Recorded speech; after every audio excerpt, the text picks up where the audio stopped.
అందరికీ పాత్రికేయ మిత్రులందరికీ నా హృదయపూర్వక నమస్కారాలు. ఇది చాలా సీరియస్ మతం అనగానే, ఫెయిత్ అనగానే, ధర్మం, ఇవన్నీ చాలా లోతైనవి, బాగా సెన్సిటివ్. కానీ ఇలాంటివి ఒక మాట మాట్లాడాలి అంటే చాలా చాలా ఆలోచించి దీన్ని ఎలాంటి పర్యవసనాలు ఎదుర్కోవాల్సి వస్తుంది ఇవన్నీ ఆలోచించే మేము మాట్లాడతాం. ప్రత్యేకించి జనసేన నుంచి గత 2019 నుంచి 2024 వరకు వారి పాలనలో, వైసీపీ పాలనలో చాలా సంఘటనలు జరిగినాయి. రిలీజియస్గా దాన్ని ఒక సెన్సిటివ్ ఇష్యూ జరిగినాయి మాట్లాడటానికి. ఉదాహరణకి రామతీర్థంలో రామచంద్రమూర్తి, శ్రీరాముడు, ఈ దేశం కొలిచే శ్రీరామచంద్రుడి విగ్రహాన్ని శిరిచ్ఛేదం చేస్తే ఎవడో ఆకతాయి చేశాడు, ఎవడో పిచ్చోడు చేశాడు. పిఠాపురంలో అశుద్ధంతో విగ్రహాలని చేస్తే ఒక గుడిలో, దాన్ని కూడా ఎవడో పిచ్చోడు చేశాడు. ఈ కల్తీల నేపథ్యం గురించి మనం ఎవరి గురించి మాట్లాడుకోవాలి, వాళ్ళ గురించి తెలుసుకోవాలి కొంత.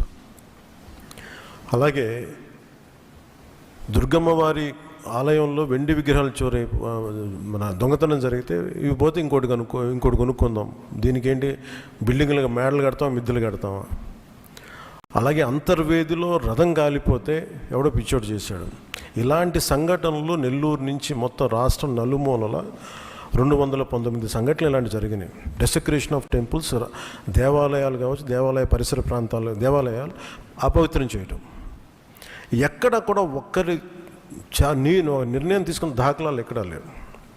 ఇలాంటి నేపథ్యంలో కూడా ప్రత్యేకించి జనసేన నుంచి కానీ మేము ఎక్కడ చాలా దాన్ని పొలిటికల్గా కానీ దాని ఒక మైలేజ్ వస్తుందేమో, దాని ఒక ఎమోషనల్ ఓట్ బ్యాంక్, అసలు ఆ నిర్ణయం ఎప్పుడు తీసుకోవాలి. పదే పదే చెప్పాం, కరెక్షన్ చేశాం తప్ప. అంత నిబద్ధత పాటించిన మేము స్వామివారి పాదాల చెంత రక్షింపబడ్డ గౌరవ ముఖ్యమంత్రి నారా చంద్రబాబు గారు కానీ చాలా జాగ్రత్తగా, అప్రమత్తతోనే మాట్లాడతాం, చాలా జాగ్రత్తగా మాట్లాడతాం. ఎన్డీఏ సమావేశంలో మా అందరినీ ఉద్దేశించి మేమందరం కూర్చొని మాట్లాడే సమయంలో NDDM, national dairy development board, ఈ రిపోర్టు గౌరవ ముఖ్యమంత్రి గారు మాకు చదివి వినిపించారు. 3 రిపోర్ట్స్లో ఒక దాంట్లో వెజిటబుల్ ఆయిల్స్, నెయ్యి లేదు ఇందులో, అంటే ఏ స్థాయికి వీళ్ళు చేశారని చెప్తూ దాంట్లో ఒక రిపోర్ట్లో ఫిష్ ఆయిల్ ఉందనేది, ఇంకో దాంట్లో బీఫ్ టాలో ఉందనేది, ఇంకో దాంట్లో లాడ్ పంది కొవ్వు ఉందనేది, ఇంకో దాంట్లో గొడ్డు కొవ్వు ఉందనేది. ఇది చాలా సెన్సిటివ్ ఇష్యూ. ఇది ఒక రిపోర్ట్, అది సాలిడ్ రిపోర్ట్. అది ఇది మాట్లాడేటప్పుడు మేము ఆలోచించుకొని మాట్లాడి, నేను కూడా దాన్ని ముందుకు తీసుకెళ్ళినప్పుడు పర్యవసానాలన్నీ ఆలోచించి, కానీ నేను కూడా అనుకుని ఇది చెప్పాలా లేదా. ముఖ్యమంత్రి గారు చెప్పారు దీన్ని ఎంత తీసుకెళ్ళాలి, ఎందుకంటే మా భయం ఏంటంటే సెన్సిటివ్ అయ్యి మనం చేసేసామా. భగవంతుడితోటి మీకు గతంలో చెప్పినట్టుగా రామచంద్రమూర్తిగా విగ్రహం తల నరికేస్తే రామతీర్థంలో, దాన్ని చేయడం మళ్ళీ ఇప్పుడు చేసి దీని మీద మనం తప్పుగా అనుకుంటారా, లేదంటే దీన్ని కూర్చోబెట్టి రాజకీయ పరంగా లబ్ధి పొందుతారు, ఇలా ఆలోచిస్తారని చెప్పి 1-2 రోజులు ఆలోచించినా కానీ చెప్పకపోతే ఏం జరుగుతుంది.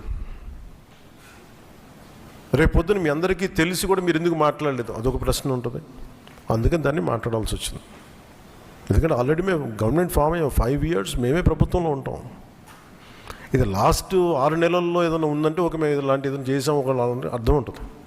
వచ్చిన 2 నెలలు మాకు ఏం అవసరం ఉంది, 5 years ఈ ప్రభుత్వమే ఉంటుంది.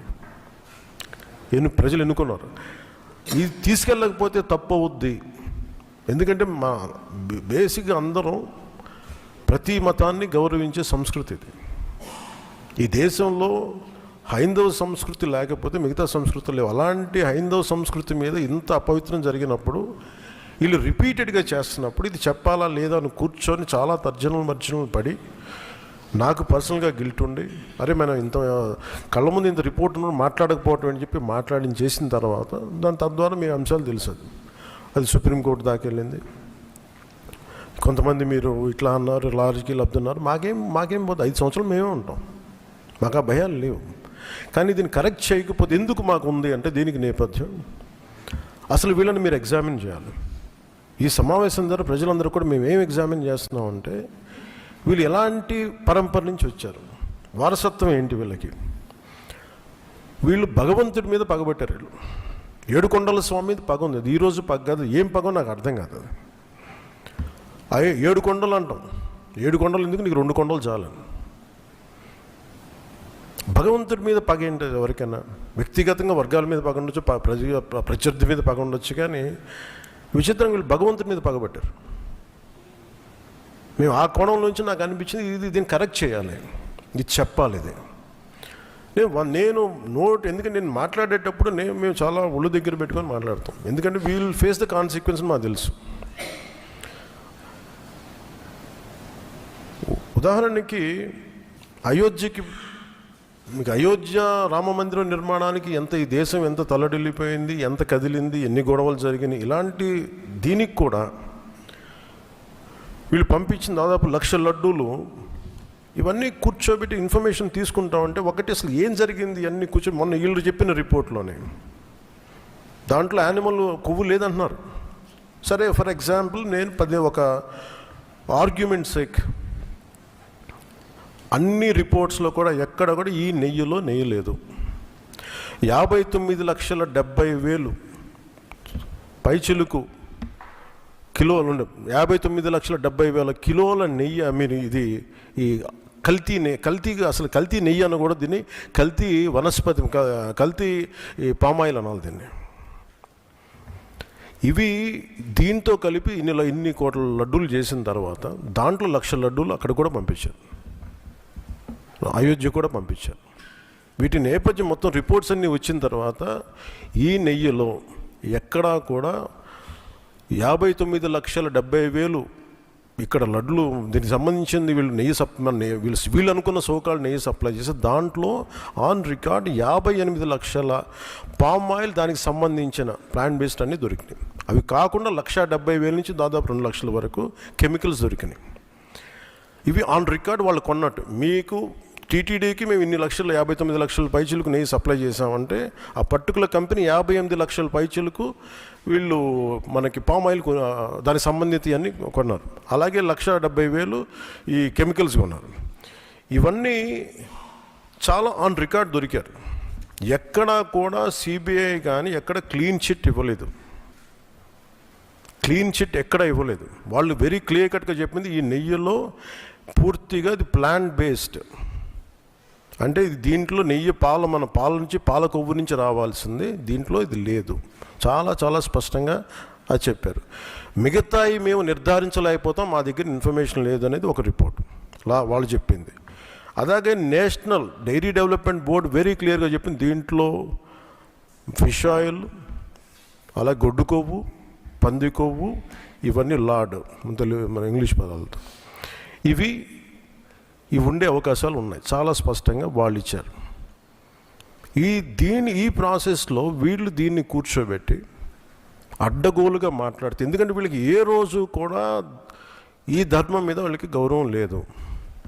పైగా ఈ దొరికిన వాళ్ళ ఛార్జ్ షీట్లు మీకు చూస్తే మనకి తెలిసిన పేర్లన్నీ చూస్తే ఇందులో ఎక్కడ మతానికి సంబంధం లేదు. ఇది భోలేనాథ్ బాబా కానీ మిగతా ఏ డైరీ మీరు చూసినా కానీ వీళ్ళు ప్రిడామినెంట్లీ దర్ ఆల్ హిందూస్. దీంట్లో అసలు మతానికి కానీ దీంట్లో ఒక ఇస్లాంకి సంబంధించిన వ్యక్తులు కానీ లేదంటే మన క్రిస్టియన్ సంబంధించిన వ్యక్తులు అసలు ఎక్కడ సంబంధం లేదు. ప్యూర్లీ మాట్లాడుతున్నాం హిందువుల గురించే మాట్లాడుతున్నాం ఇక్కడ. So there is no question of other religions here. ఈ ప్రభుత్వం గత ప్రభుత్వం విషయంలో కూడా మేమేం మాట్లాడుతున్నాం అంటే they never have respect for the traditions and dharma of this land. అది చాలా ఆబ్వియస్గా చాలా మనకు తెలుస్తూ ఉంది. దాంట్లో భాగంగానే వీళ్ళు అదే చేశారు. చూసి ఈరోజు మాట్లాడి క్షమాపణ అడగకుండా తప్పు జరిగిపోయింది. ఇందాక మా కేశవ్ గారు చెప్పినట్టుగా ఒక తెలియక చేస్తే పొరపాటు, తెలిసి చేస్తే తప్పు, కనీసం తప్పులు జరిగినాయి అది కూడా చెప్పకపోగా మమ్మల్ని క్షమించమని అడుగుతున్నారు. నేను ఒకటే చెప్తున్నాను, భగవంతుని మీద పగబట్టుకున్నవాడు సర్వనాశనం అయిపోతాడు తప్ప ఎవడు బతికిన దాఖలాలు లేవు, గుర్తుపెట్టుకున్నారు. ఎందుకంటే ఇది ఫెయిత్కి సంబంధించింది. చాలా స్పష్టంగా, చాలా క్లియర్గా సిబిఐ దాంట్లో మీరు కల్తీల నెయ్యి, మీరు అసలు నెయ్యి లేని దాంతో మీరు లడ్డూలు చేసి దాంట్లో మీరు ఇందాక చెప్పిన గ్లిజరైడ్స్ ఇవన్నీ ఉన్నాయి కదండి. దానికి మీకు ఒక రికార్డ్ చెప్తాను. 2019 నుంచి 2025 వరకు మీకు కనీసం ఒక నువ్వుల నూనె 180 రూపాయల నుంచి 268 రూపాయలు ఉండేది కనీసం, ఈ 26కి ఈ రోజుకి. సో వీళ్ళు సప్లై చేసే కాడికి మామూలు బజార్లో దొరికే ఒక నెయ్యి కనీసం 420 రూపాయలు కిలో. 2019 460 రూపాయలు, 2020 21కి 500 రూపాయలు. అలాంటి నెయ్యి వీళ్ళు ఒక్కళ్ళకే ఉనికి 319 రూపాయలు ఒకటి, 329 రూపాయలు ఒకటి, ఇవన్నీ కూర్చోబెట్టి ఈ నెయ్యిని సప్లై చేశారు. దీన్ని బట్టి మనకు అర్థం, దీన్ని బట్టి బేసిక్ ఒక హౌస్ వైఫ్ చెప్పగలరు, ఒక గృహిణి చెప్పగలదు ఇది ఎంత కల్తీ జరిగిందనేది. ఇలాంటి నెయ్యిని కూర్చోబెట్టి ఇది భగవంతుడికి ఇచ్చి ఈరోజు బుకాయించి తప్పులు చేసి మళ్ళీ ఈరోజు ఏం లేదని మాట్లాడుతూ ఉన్నారు వీళ్ళు. మీరు వివేకానంద రెడ్డి గారు పబ్లిక్గా మర్డర్ జరుగుతుంది, రోడ్డు మీదకి వెళ్ళి చిన్నపిల్లవాడికి తెలుస్తుంది అత్యంత హేయమైనగా చంపేశారని. అది మర్డర్ కాదు, గుండెపోటని చెప్తారు. వెండి విగ్రహాలు పోతే, అమ్మవారి విగ్రహాలు పోతే పోయిందంటారు. విగ్రహం కాల్చి ఎవరిన అపవిత్రం జరిగితే ఎవడు పిచ్చోడు చేశాడంటారు. ఈరోజు కల్తీ జరిగింది అనమాట, అసలు కల్తీయే లేదు, ఇది పూర్తిగా మాకు క్లీన్ చిట్ ఇచ్చిందంటారు. దీన్ని బట్టి మనం అందరం అర్థం చేసుకోవాల్సింది, ఇది వీళ్ళకి దీని మీద గౌరవం లేదు. వీళ్ళకి 7 కొండల వాడికి 2 కొండలు చాలు అన్న ఆలోచన విధానం నుంచి పుట్టిన వాళ్ళు ఈరోజు ఏ స్థాయికైనా దిగజారగలరో ఇది చాలా ప్రస్ఫుటంగా మనందరికీ తెలియజేస్తూ ఉంది. ఇది we are very very clear about protecting the traditional Hindu values, dharmic values. We are very clear about it. మేము చాలా చాలా స్పష్టంగా ఉన్నాం. మేము ఇక్కడ కల్తీ జరిగింది అంటే వేరే మతాలు అనటం కానీ వేరే విశ్వాసాలను కించపరచడం కానీ ఎక్కడ లేదు. ఒక తప్పు జరిగింది, అడల్టరేషన్ జరిగింది, we are very clear about it. దీని వెనకడుగు వేసే లేవు, చాలా పొరపాట్లు జరిగినాయి. ఇది రిపీటెడ్ పొరపాట్లు కాస్త వీళ్ళని చూస్తే 2022లోనే వీళ్ళకి తెలియజేశారు. వీళ్ళకి ఇక్కడ కల్తీ జరిగింది 2022 రిపోర్ట్ ఇస్తే నేను క్యాబినెట్లో మాట్లాడుతూ ఉంటే దాన్ని తొక్కేశారు. దాని గురించి బయటకు తీసుకురాలా అంటే మీకు తెలిసే చేశారు. వీళ్ళని 2022లో మీకు కల్తీ జరిగిందని రిపోర్ట్ అప్పుడు వాళ్ళకి ల్యాబ్ టెస్ట్ వాళ్ళకి పంపిస్తే అప్పుడున్న టీటీడీ చైర్మన్ కానీ వీళ్ళు కానీ వాళ్ళు 100% తొక్కి పెట్టేశారు. దాన్ని బయటకు తీసుకురాలా. దాన్ని బేస్ చేసుకొని మళ్ళీ ఆల్రెడీ 22లో జరిగింది కదా, దాని గురించి సమాధానాలు లేవు. ఇవన్నీ తెలిసి కూడా మీరు అయోధ్యకి కల్తీ లడ్డులు పంపించారు. మీరు ఇది విశ్వాసాల మీద మీరు కొడుతున్న దెబ్బ. ఇది మీ ఆలోచన ఏంటి అది అనేది మీరు తెలుసుకోవాలి. అందుకే మీరు భగవంతుని మీద పగ పెట్టుకున్నవాడు ఎవడైనా సరే, 7 కొండల వాడి మీద పగ పెట్టుకున్నాడు ఎవరైనా సరే మట్టి కరిచిపోతారు తప్ప, మీరు ఇలా బుకాయించుకొని చేసిన తప్పులు క్షమాపణ వేడుకోండి తప్ప మీరు కూర్చోబెట్టి మేము క్షమాపణ, మీరు భగవంతుడికి మీరు క్షమాపణ చెప్పాలి, 7 కొండల వాడికి మీరు క్షమాపణ చెప్పాలి. ఇది ఈరోజు మీరు మాట్లాడుతుంది ఈ రోజుతో ఆగదు. ఇది ఐ విల్ మేక్ షూర్, మా కూటమి will make sure that you will be liable everyone, ప్రతి ఒక్కరు కూడా. ఇది ఎంత టైం పడుద్ది, ఏం టైం పడుద్ది అనేది సిబిఐ ఫర్దర్ రిపోర్ట్ రావాలి, అది కేసులోకి మన కోర్టులకు వెళ్ళాలి. అన్నీ అయిన తర్వాత ప్రతి ఇది అయితే మేము 100% దీన్ని వదలం. ఖచ్చితంగా ఈ దోషులను ఎవరైతే ఉన్నారో మేము క్షమాపణ చెప్పడం కాదు, మీరు భగవంతుడికి మోకరిల్లే వరకు యుద్ధం సాగొద్దు. గౌరవ ముఖ్యమంత్రి గారు మాట్లాడుతున్నారు.